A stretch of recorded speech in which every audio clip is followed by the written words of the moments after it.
Megan with the blog WilsonHomestead.com, and today I want to show you how to make raw milk kefir. We are a little bit obsessed with fermented foods around here. We really just can't get enough of them. Whenever I go pick up produce from a local farmer or get produce at the grocery store or get raw milk from the lady who get it from locally, I always think, what can I ferment with this thing? And at any time you will find anywhere between 1 and 10 jars of something fermenting on my counter.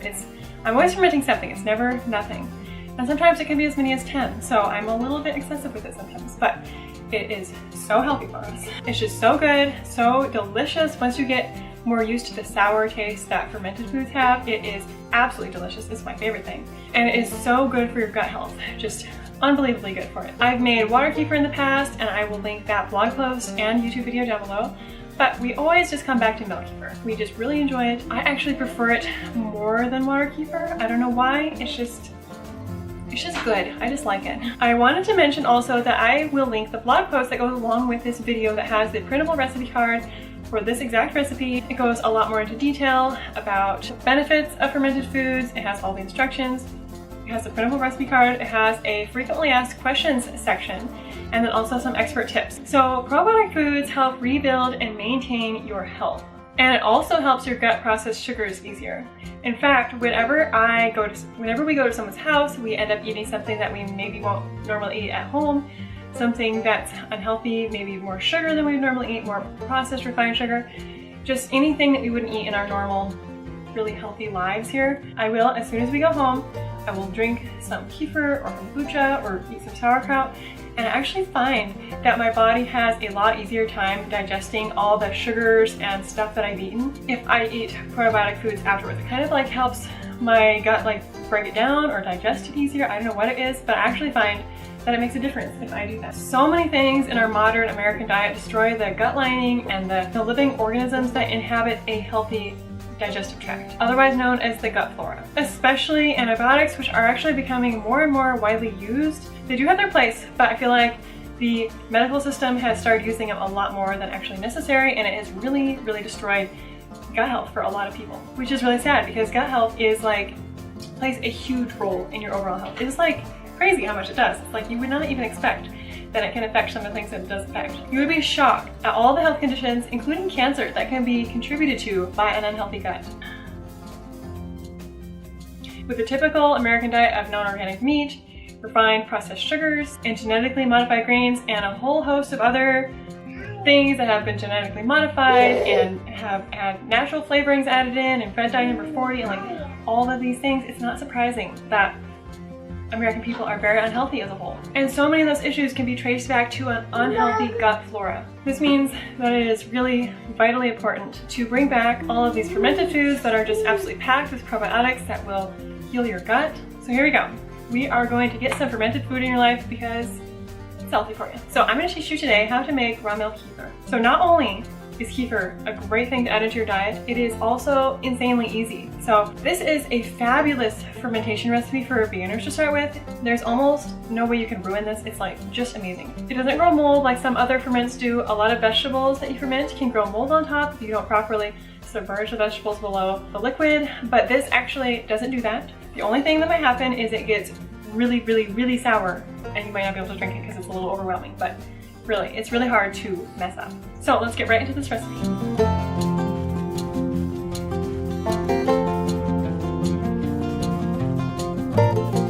So what you'll need are some healthy, active kefir grains.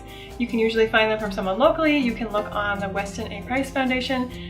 You can find your local chapter and see if there's any other people around locally that are doing kefir. Kefir grains keep producing and multiplying, so if someone is doing kefir, most likely they will have kefir grains to give you. You can also get dehydrated kefir grains from somewhere like Azure Standard. I will be sure to link where you can get those from Azure because it's a really good option if you don't have anyone locally that has them for you. You need a quart of raw milk.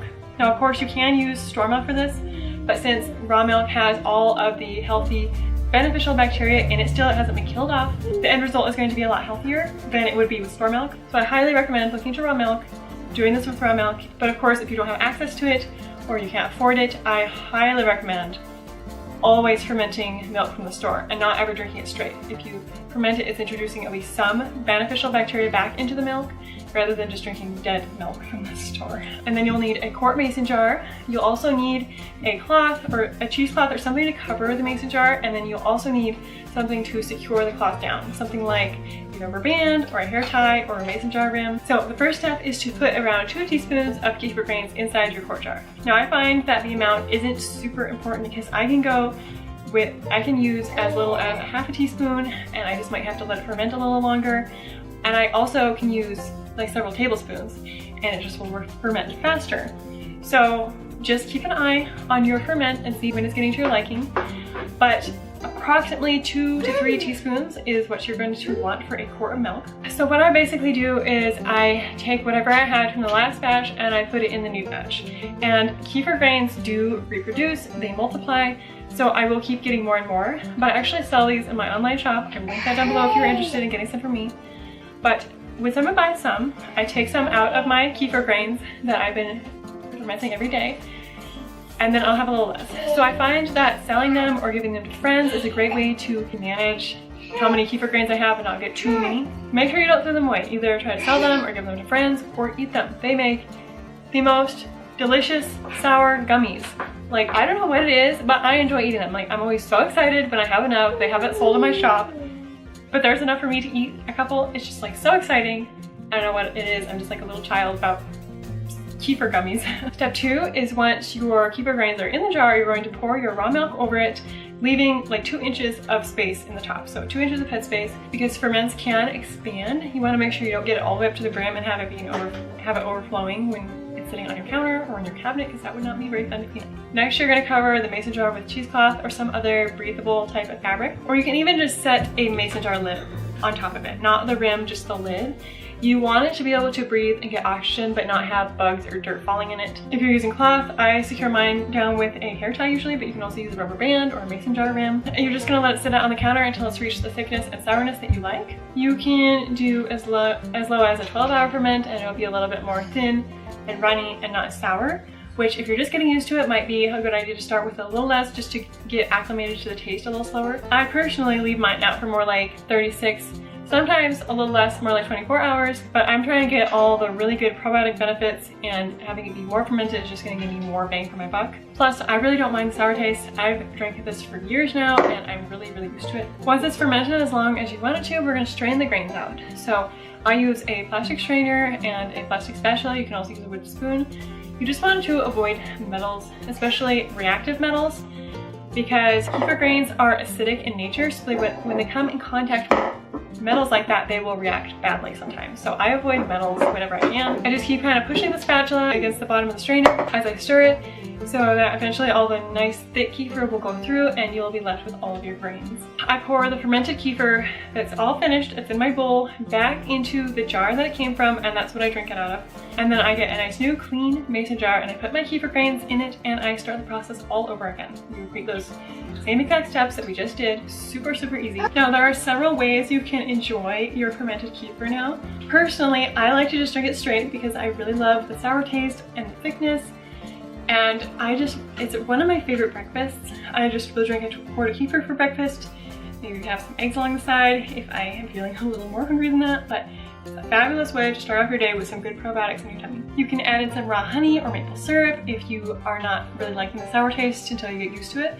You can add in as much as you need and then slowly wean yourself off. I have a lot of helpers for this video, as you can see.